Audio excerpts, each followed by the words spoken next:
جی بالکل، کل جیسے ہماری سیکیورٹی فورسز نے کراچی میں ایک کارروائی کی ہے اور اس کارروائی میں ایک نیٹ ورک کو پکڑا ہے۔ آپ کو پتہ ہے یہ نیٹ ورک جو ہے یہ چند اشخاص پہ نہیں بلکہ پورے ایک گروہ پر مبنی تھا۔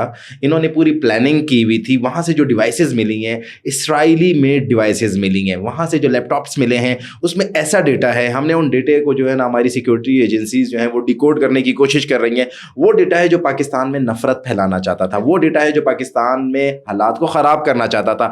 اس ڈیوائسز سے جو ہمیں ابھی تک رپورٹس ملی ہیں، جو ڈیوائسز ڈیکوڈ ہوئی ہیں، ان کے مطابق یہ مسلمانوں میں ایک خانہ جنگی شروع کرنا چاہتے تھے۔ یہ پاکستان میں، یہ کراچی شہر میں خانہ جنگی شروع کرنا چاہتے تھے۔ آپ کو پتہ ہے محرم الحرام کا آغاز ہو چکا ہے، اور جب محرم الحرام کا آغاز ہوتا ہے تو یہ جو اس طریقے کے فتنے ہوتے ہیں، اسرائیل، موساد، را کے جو ایجنٹ ہوتے ہیں، یہ چاہتے ہیں کہ کسی طریقے سے اندرونی طور پہ پاکستان کو کمزور کیا جائے۔ ان کی یہ سازش تھی کہ کسی مسجد پر پہلے حملہ کیا جائے گا اور اس مسجد پر حملے کے ریئیکشن میں امام بارگاہ پر حملہ ہوگا۔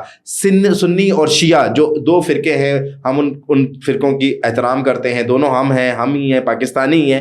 شیعہ اور سنی کو انہوں نے لڑانے کی سازش کی ہوئی تھی، فرقہ وارانہ واردات انہوں نے کرنی تھی، فرقہ وارانہ انہوں نے تعلقات کو خراب کرنا تھا، حالات کو خراب کرنا تھا۔ ٹائملی وہ چیزیں الحمدللہ پکڑی گئی ہیں۔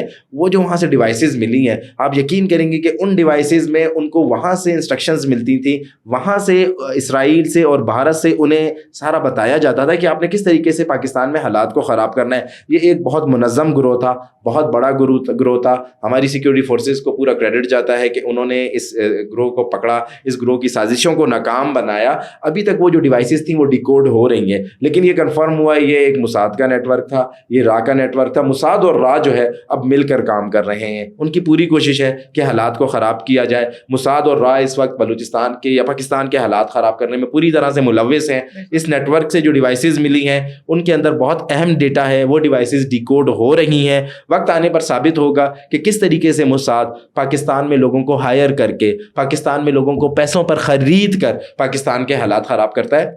اب ہماری عوام کو سوچنا ہوگا، ہماری عوام کو سمجھنا ہوگا